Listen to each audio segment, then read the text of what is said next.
ஒரு முடிவு கண்டாதான் இந்த மாவட்டம் வளரும். குடித்தண்ணீர் பிரச்சனைக்கு முடிவு இருந்தாதான் இந்த பகுதியில தொழிற்சாலை வரும். இங்க சிப்காட் கொண்டு வராங்க. அதுக்கே இந்த சட்டமன்ற உறுப்பினர்கள்லாம் போய் அவ்வளவு சட்டசபையில பேசின பிறகு சிப்காட் இங்க வருது. சிப்காட் வந்தா கூட உள்ள தொழிற்சாலைகள் அமைக்கணும். தொழிற்சாலைகளை அமைத்தால்தான் நம்ம பசங்களுக்கு வேலை கிடைக்கும். எத்தனையோ பசங்க நம்ம தருமபுரி இளைஞர்கள் வெளியில வேலை செய்யறாங்க. பாதி பேர் வெளியில தான் வேலை செய்யறாங்க. இளம் பெண்கள் படிச்சுட்டு சும்மா இருக்காங்க.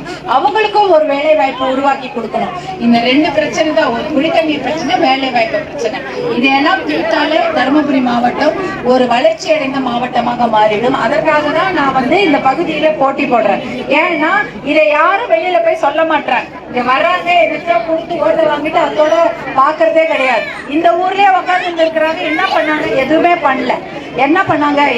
என்ன மட்டும் நான் வெளில இருந்து வரேன் அப்படின்றாங்களே. நானும் இந்த வீட்டுல ராஜாப்பேட்டையில தான் இருக்கேன். நீங்க குடிக்கிற தண்ணி தான் நானும் குடிக்கிறேன். என்னமோ வெளில இருந்து வர அது ஒரு பொய் பிரச்சாரம் பண்ணிட்டு உட்கார்ந்து இருக்கிறாங்க. நீங்க இந்த ஊர்ல 5 வருஷம் உட்காந்துருந்தீங்களா? என்ன பண்ணீங்க? எதுவுமே பண்ணல. அதனால நிரந்தர தீர்வு இருக்கு தண்ணிக்கெல்லாம். அதை கொண்டு வருவது என்னுடைய வேலை. நீங்க சொல்ற அந்த பிரச்சனைக்கெல்லாம் தீர்வு காண வேண்டியது என்னுடைய வேலை. அதை நான் கண்டிப்பா செய்வேன். நீங்க முழு மனதா எனக்கு நம்பி மாம்பழச்சத்துல வாக்களிச்சு என்னை வெற்றி பெற செய்யுங்க. கண்டிப்பாக குடிதண்ணீர் பிரச்சனைக்கும் வேலை வாய்ப்பு பிரச்சனைக்கும் என்னால போராடவும் முடியும், பேசவும் முடியும். கண்டிப்பாக அதுக்கு நிரந்தர தீர்வு கொண்டு வர என்னாலான கடுமையான உழைப்பை கொடுப்பேன் என்று கூறிக்கொள்கிறேன். மாம்பழச்சத்துல வாக்களிங்கம்மா. 108 ஆம்புலன்ஸ் அதை கொண்டு வந்த சின்ன மாம்பழம் தானே. அதே போல தர்மபுரி அரசு மருத்துவக் கல்லூரி அதை கொண்டு வந்த சின்னமும் மாம்பழம் தான். எப்படி இருந்தது மருத்துவமனை? நல்ல மருத்துவமனை, அரசு மருத்துவமனை. ஆனா அரசு மருத்துவக் கல்லூரி ஆன பிறகு நம்ம ஸ்பெஷாலிட்டி பெரிய பெரிய டாக்டர்லாம் நமக்கு வைத்தியம் பாக்குறாங்க. சேலத்துக்கோ கோயம்புத்தூருக்கோ போக வேண்டியதில்லை, இங்கே பாக்குறோம். இதையெல்லாம் கொண்டு வந்த சின்ன மாம்பழம். மொரப்பூர் ரயில்வே திட்டம் போன்ற எத்தனையோ நல்ல திட்டங்களை எல்லாம் கொண்டு வராங்க. ரயில்வே இந்த பகுதியில ட்ரெயின்லாம் நின்று போகுதுனாலே அதுக்கு மாம்பழம் தான் காரணம். இல்லைன்னா இந்த ஊரே மறந்துடுவாங்க. இந்த பக்கத்துல யாரும் இதை தாண்டிதான் போய் நிறுத்துவாங்க. இந்த மாதிரி நல்ல திட்டங்களை கொண்டு வந்த மாம்பழ சின்னத்துக்கு வாக்களித்து வெற்றி பெற செய்யுமாறு அன்போடு கேட்டுக்கொள்கிறேன். இந்த வாக்குப்பெட்டியை நீங்க பூத்துக்கு போவீங்க. இந்த மாதிரி இருக்கும். Election voting machine, automatic voting machine இருக்கும். அதுல 6வது இடத்துல 6வது வரிசையில் என்னுடைய பேர் சௌமியா அன்புமணின்னு இருக்கும்.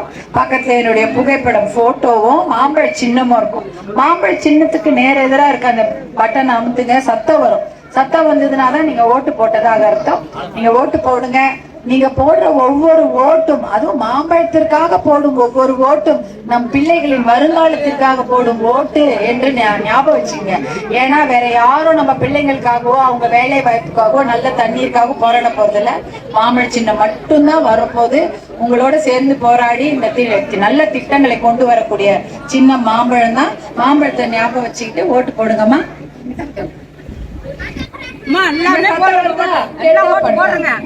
ரயில் ரோடு பிரச்சனை மட்டும் நீங்க கத்து கொடுங்கம்மா. நாங்க எல்லாம் போடுறோம், எல்லாமே ஓட்டு போடுறாங்கம்மா. ஒரு வீடு கூட எடுக்க மாட்டாங்க. சின்னையா சென்னையில ஜெனரல் மேனேஜரை பார்த்தாச்சு. மீண்டும் நமது வெற்றி வேட்பாளர் வெற்றி பெற்று இந்த ரயில் பாதை மாற்றி அமைக்கப்படும். ஒரு வீடு கூட இருக்காது. நான் உறுதி கூறேன். நமது முதல் வேலை நீங்க வெற்றி அடை செய்தோட எம்பி தான் முதல். ஆமா, இதுக்கு உங்களுக்கு கோரிக்கை கண்டிப்பா நிறைவேற்றும். நன்றி, வணக்கம். மரவாதியில் மாம்பழம் நமது சின்னம் மாம்பழம், நமது சின்னம் மாம்பழம், நமது சின்னம் மாம்பழம்.